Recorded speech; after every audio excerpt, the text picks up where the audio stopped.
Hello everyone, welcome to नया जीस classes. आज की इस क्लास में हम श्वसन के बारे में पढ़ेंगे। ठीक है, चलिए श्वसन को शुरू करते हैं।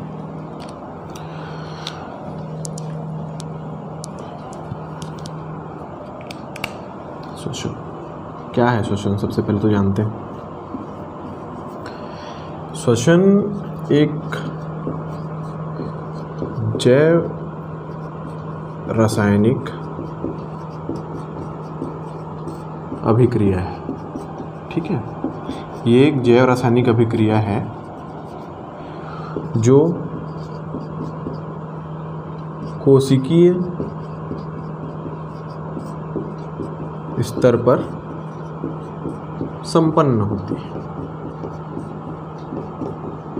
क्या है ये? एक जैव रासायनिक अभिक्रिया है जो कोशिकीय स्तर पर संपन्न होती है। ठीक है, जो भोज्य पदार्थ होते हैं ना, उनका ऑक्सीजन की उपस्थिति में या फिर अनुपस्थिति में, उपस्थिति या फिर अनुपस्थिति में ऑक्सीडेशन, ऑक्सीकरण या अनऑक्सीकरण होता है, या आंशिक ऑक्सीकरण होता है।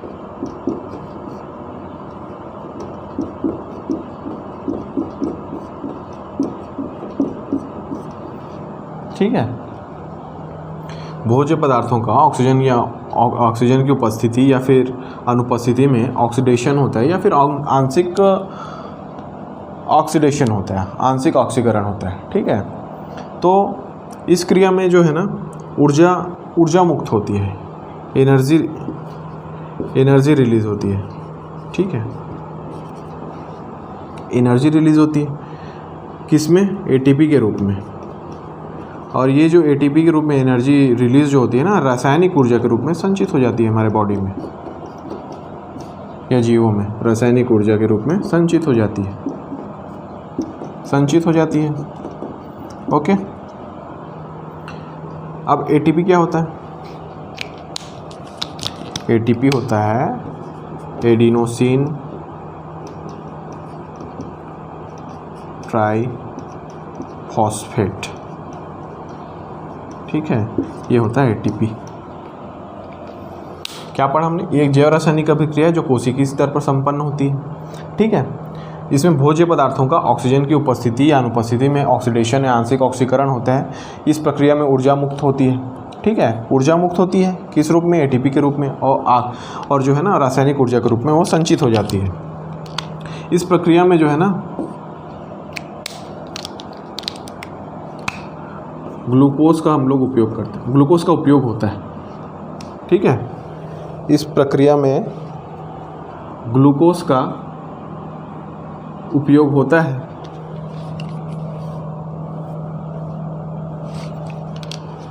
ग्लूकोज का उपयोग होता है, इसलिए हम लोग ग्लूकोज को कोशिकीय ईंधन के रूप में भी जानते हैं। किस रूप में जानते हैं? कोशिकीय ईंधन के रूप में।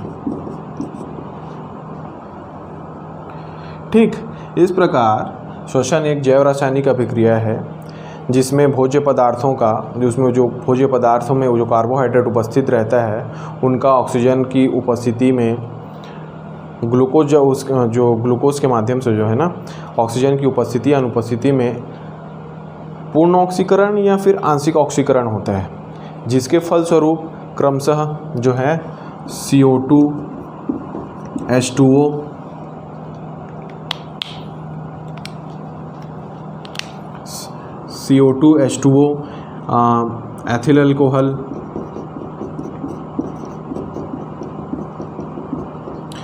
और एसिटिक एसिड का प्लस CO2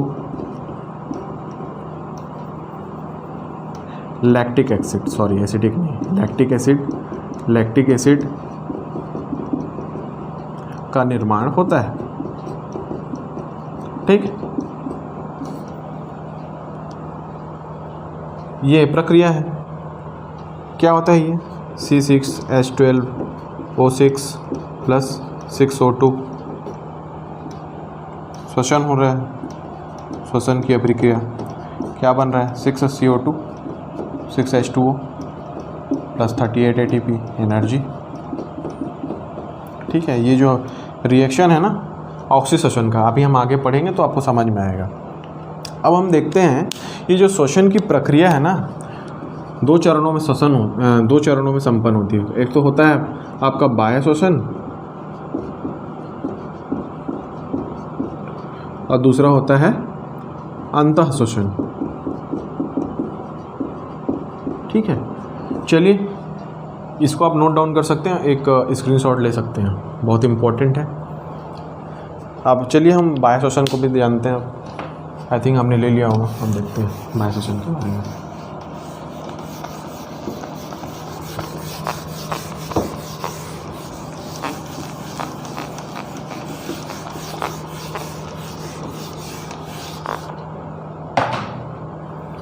बाह्य श्वसन जिसको हम लोग श्वासोच्छ्वास भी बोलते हैं।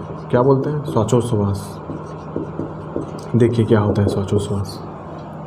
ये एक फिगर है, इसी के माध्यम से हम बताने की कोशिश करते हैं। ठीक है, जब हम सांस लेते हैं, श्वासोच्छ्वास एक यांत्रिक अभिक्रिया है, मैनुअल, मतलब हम इसको बाहर, इसमें कोई केमिकल रिएक्शन नहीं होता है। ठीक है, एक मैनुअल, एक मतलब यांत्रिक अभिक्रिया है जिसमें हम सांस लेते हैं, वायुमंडल से ऑक्सीजन, हम हवा में जो ऑक्सीजन रहता है वो हम लेते हैं श्वास नली के माध्यम से। ये जो है ना श्वास नली के माध्यम से ये ऑक्सीजन हमारे फेफड़ों में पहुंचता है। ये जो फेफड़े हैं, ठीक है, फेफड़ों में पहुंचता है।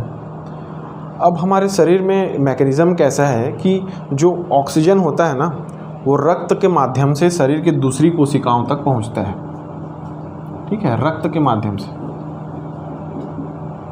मतलब श्वासोच्छ्वास में जो है ऑक्सीजन का परिवहन करने का काम कौन करता है? तो रक्त में भी कौन? आरबीसी में उपस्थित कौन? हीमोग्लोबिन। यही जो हीमोग्लोबिन का एक अणु जो है ना, चार ऑक्सीजन के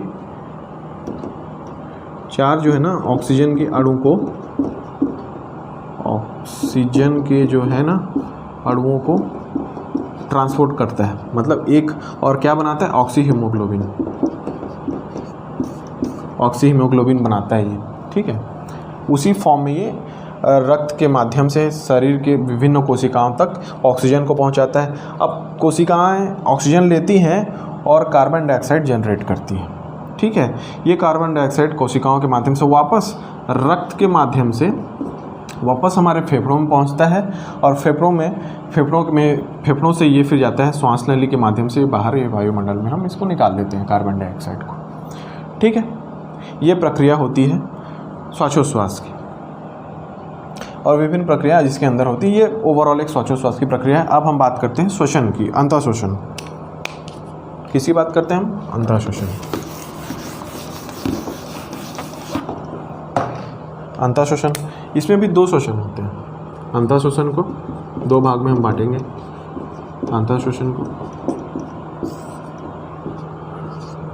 ऑक्सीश्वसन और अनऑक्सीश्वसन।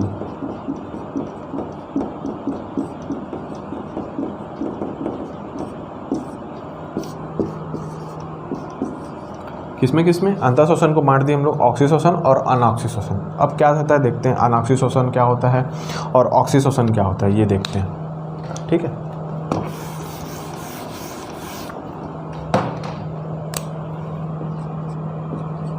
अनऑक्सीश्वसन,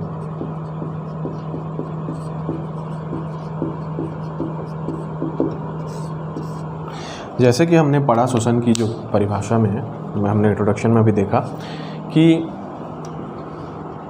कोशिकी स्तर पे होता है, मतलब इसमें एक कोशिका होती है। ठीक है, अब कोशिका में क्या होता है? माइटोकॉन्ड्रिया, हाँ, और क्या होता है? कोशिका द्रव्य। ठीक है, माइटोकॉन्ड्रिया होता है,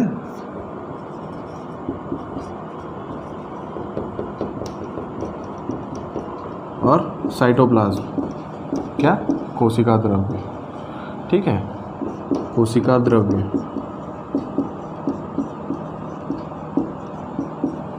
साइटोप्लाज्म।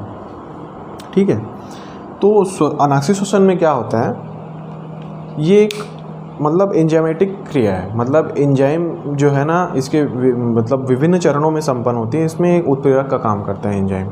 ठीक है, साइटोप्लाज्म में कंप्लीट होती है प्रक्रिया, और इसमें जो है ना ग्लूकोज के ना जो अणु होते हैं ना उसका आंशिक ऑक्सीकरण होता है। ये प्रथम अवस्था होती है श्वसन की। ये जो है ना श्वसन की प्रथम अवस्था है।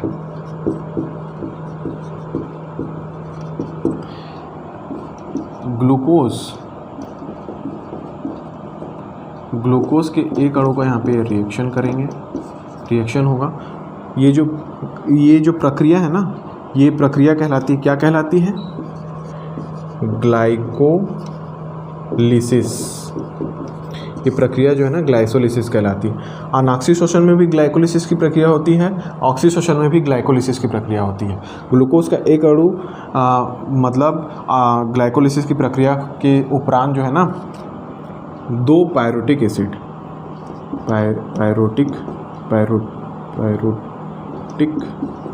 पायरोटिक एसिड में 2 पायरोटिक एसिड के अणु में कन्वर्ट हो जाता है।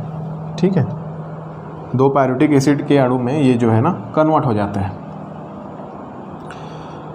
ये प्रक्रिया जो है, इस प्रक्रिया में ना ऑक्सीजन की ज़रूरत नहीं होती। अनाक्सिसोसन है तो ऑक्सीजन की ज़रूरत नहीं पड़ती है, और ये साइटोप्लाज्म में कंप्लीट होता है। और जो सरल कार्बनिक पदार्थ हमको प्राप्त होते हैं, कौन कौन से अभी हमने पढ़ा था, एथिल अल्कोहल और लैक्टिक एसिड।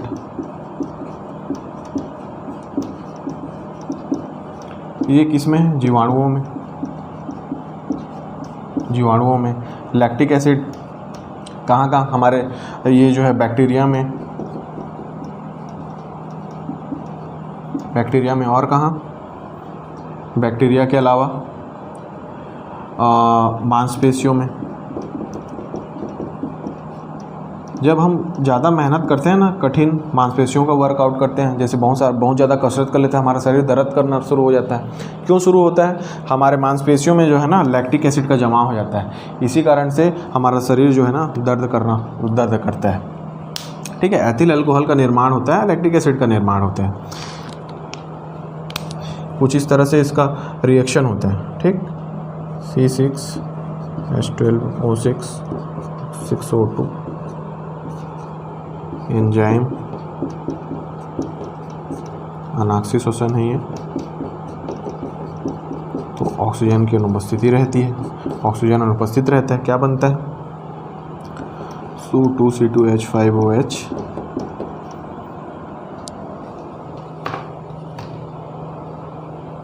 Plus CO2। बहुत कम मात्रा में ऊर्जा निकलती है इसमें, 2 ATP। ठीक है, ये रिएक्शन है इसका।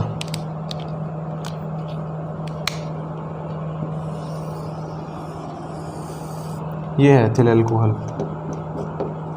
और हमको लैक्टिक एसिड भी मिलता है, एथिल अल्कोहल और लैक्टिक एसिड भी हमको मिलता है। ये ना 2C2H5OH इसका निर्माण होता है। ठीक, तो ये अनॉक्सिडेशन की प्रक्रिया यहाँ पे इसमें ये सब बातें महत्वपूर्ण थी। अब हम देखते हैं ऑक्सीडेशन की प्रक्रिया को, ये आप नोट डाउन कर सकते हैं। ओके, ये इम्पोर्टेंट है बहुत, ऑक्सीडेशन।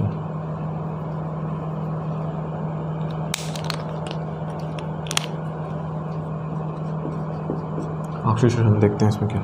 अभी हम देख रहे थे सेल होता है, सेल में माइटोकॉन्ड्रिया है, बाकी जगह क्या है, साइटोप्लाज्म, कोशिका द्रव्य, माइटोकॉन्ड्रिया। ठीक है, अब अनऑक्सीडेशन में जो है ना, और ऑक्सीडेशन में भी, यहाँ पे भी ग्लूकोज का जो अणु है ना, ग्लूकोज ये 2 पायरोटिक एसिड में कन्वर्ट हो चुका था। इसके 2 अणु में, है ना। अब इन्हीं का ही ना पूर्ण ऑक्सीकरण होता है। इसमें 3 चरण होते हैं एक्चुअली। पहला होता है, यहाँ पे लिख देते हैं किनारे में, इसमें 3 चरण होते हैं। ग्लाइकोलिसिस, दूसरा होता है आपका ऑक्सीडेशन में, पूर्ण ऑक्सीकरण का प्रक्रिया में ये जो क्रेब्स चक्र होता है ना, क्रेब्स चक्र, इसकी प्रक्रिया होती है, और इलेक्ट्रॉन स्थानांतरण की प्रक्रिया होती है। ठीक है, क्रेब्स चक्र, ग्लाइकोलिसिस, क्रेब्स चक्र और इलेक्ट्रॉन स्थानांतरण की प्रक्रिया होती है।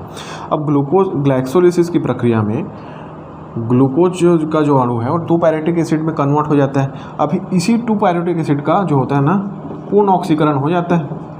किस में? क्रेब्स चक्र में पूर्ण ऑक्सीकरण हो जाता है। किसका? क्रेब्स चक्र में पूर्ण ऑक्सीकरण हो जाता है। ये श्वसन की द्वितीय अवस्था है। ठीक है, क्रेब्स चक्र वाला जो पोर्शन है पूर्ण, और हमको क्या मिलता है? हमको मिल जाता है CO2 और H2O। ठीक, एक तीसरा जो पोर्शन है इलेक्ट्रॉन स्थानांतरण का, उसको कुछ इस तरह से समझते हैं। देखिए, उसके बाद ये इसकी और एक कुछ बचा हुआ पोर्शन उसको पढ़ते हैं। इलेक्ट्रॉन स्थानांतरण हम जानते हैं साइनाइड, कार्बन मोनोऑक्साइड जैसे जो घातक गैसें हैं हमारे श्वसन तंत्र में पहुंचती है, उसको ब्लॉक कर देती है, हम दम घुट जाता है। हाँ, इससे व्यक्ति की मृत्यु तक भी हो सकती है, हो जाती है। ऐसे इन्वायरमेंट में हम पहुंच जाते हैं तो ठीक है। तो होता क्या है, ये जो गैसें होती हैं ना, इलेक्ट्रॉन के जो स्थानांतरण को बाधित करती हैं। जब इलेक्ट्रॉन के स्थानांतरण को बाधित करती हैं तो ATP निर्माण में बाधा पहुंचती है। ATP का निर्माण नहीं होता है। जब ATP का निर्माण नहीं होता है, इससे व्यक्ति की शीघ्र ही मृत्यु हो जाती है। ये प्रक्रिया कहाँ पे होती है? तो माइटोकॉन्ड्रिया में। इसीलिए अब ऊर्जा जनरेट कर रही है, ATP जनरेट कर रही है, तो इसीलिए माइटोकॉन्ड्रिया को सेल का पावर हाउस बोलते हैं। क्या बोलते हैं? सेल का पावर हाउस बोलते हैं। ठीक है, power house of the cell बोलते हैं। अब हम बात कर रहे थे क्रेब्स चक्र। CO2 H2O बनता है, कैसे देखते हैं अभी। ठीक है, ये इसका रिएक्शन कुछ इस तरह से होता है। C6H12O6 + 6O2। ओके, इसमें C6CO2 + 6H2O + 38 ATP। इस संपूर्ण प्रक्रिया में ना श्वसन की 40 ATP ऊर्जा जनरेट होती है। 2 ATP अनाक्षी श्वसन में हमने देख लिया है, वहाँ पे उपयोग होती है, और 38 ATP जो है ना, ये शुद्ध रूप से यहाँ पे यूज़ में होती है। 38 ATP ऊर्जा निकलती है। ठीक, तो ये है श्वसन का जो कंप्लीट एक फॉर्म बोल लीजिए। हमने आज की इस क्लास में इस सब चीज़ों को कंप्लीट किया है। श्वसन को पढ़ा, श्वसन के बारे में पढ़ा, और फिर बाह्य श्वसन, अंतः श्वसन में हमने इन चीज़ों को देखा। आई होप आप लोगों को ये चीज़ें समझ में आई होंगी, आपके लिए हेल्पफुल हो रही होंगी, और आपका कॉन्सेप्ट क्लियर हो गया होगा। Thank you.